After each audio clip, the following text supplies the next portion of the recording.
I don't know what, crashed in South Haven that night. All of a sudden, the road was blocked off. I feel something happened there that night. Perhaps something had crashed into the woods. I know that I saw a night turn into daylight, so whatever it was very large and very strong, and nothing I'd ever experienced before. Hey everyone, welcome back to my channel. Today we've got a story that's got everything: secrecy, intrigue, and a dash of extraterrestrial excitement. We're diving into the curious case of John Ford and the alleged UFO crash on Long Island. This story is packed with twists and turns, so make sure you stick around.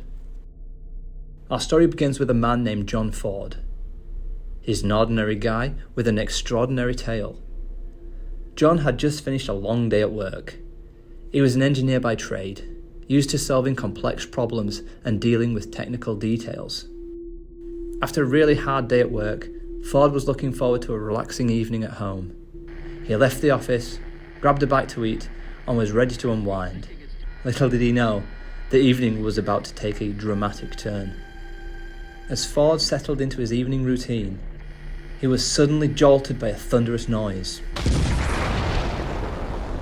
A crash that seemed too loud and too close to ignore.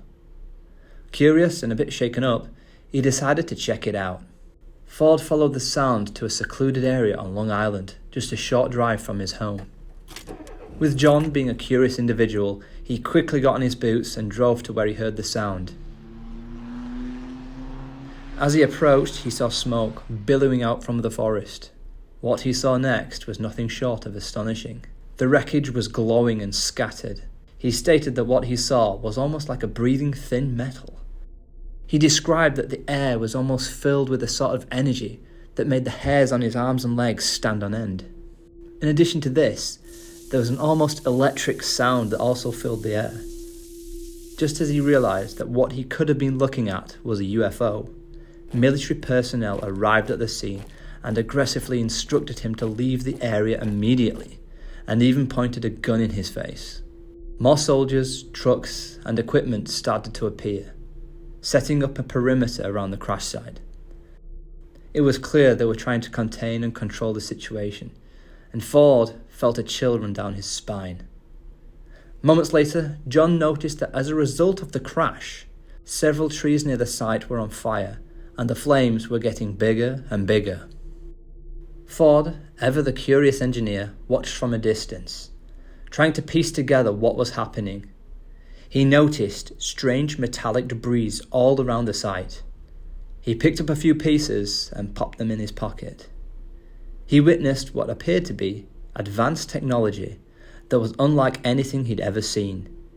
His heart raced as he realized that what he was witnessing was something extraordinary and potentially very secret.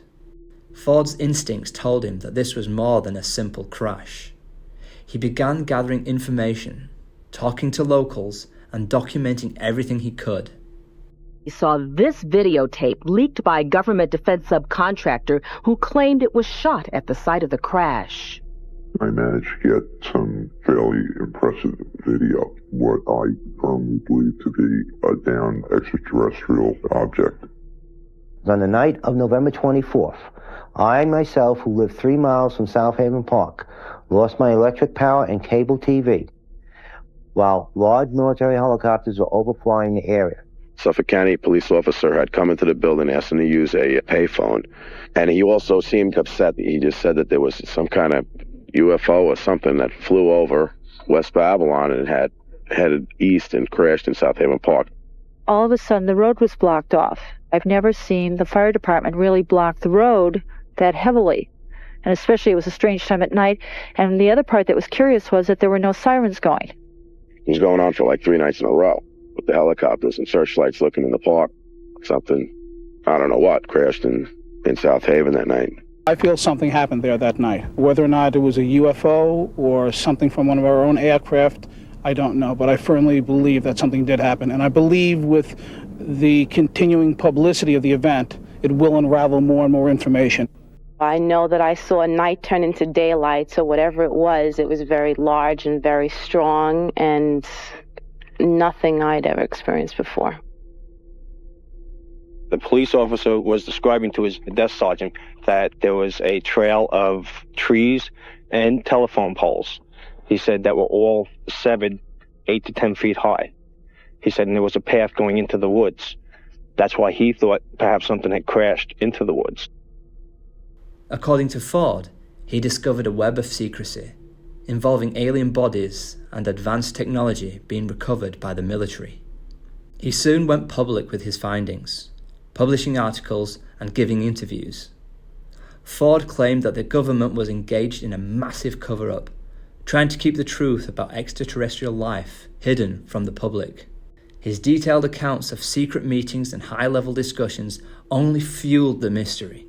However, after the event, the local law enforcement and fire service denied all knowledge of what happened. And as John and many others asked the firefighters what they saw on that night, they said that they saw nothing and nothing ever happened, despite several witnesses. In addition, several days after the crash, burnt trees, evidence of fire, indentations in the soil, police tape, and a cone from the fire department stating "Do not cross" was discovered at the site. In addition to this, a high radiation suit was also found nearby. To me, this doesn't really strike me as the sort of run-of-the-mill garbage that someone would normally throw out in the woods. In addition, many witnesses stated that they saw individuals wearing these suits on the night of the crash in the same area. However, not all of the firefighters said that they didn't see anything. A few did state that they did in fact see something, but they were too afraid. One of the firefighters were relocated to a different state, and another says he feared for his job and his family, and potentially even his life. It seems to me that whatever it was, UFO or something else, the government didn't want the public to know about what happened. Not long after coming out with the story, John and reportedly several others received phone calls and reported that they felt like they were being watched. Despite the doubts, Ford's story remains a compelling piece of UFO lore. It adds an intriguing layer to the mystery of UFO sightings and government cover-ups. So, what do you think? Was John Ford onto something big? We might never know the full story, but that's what makes this tale so fascinating. Drop your thoughts in the comments below. And if you enjoyed this video, please don't forget to like and subscribe. Thanks so much, and I'll see you on my next video. Congress, executive branch, if you're listening to this message, it's time to stop the cover-up, to tell the people what the government knows and when it knew it about UFO reality.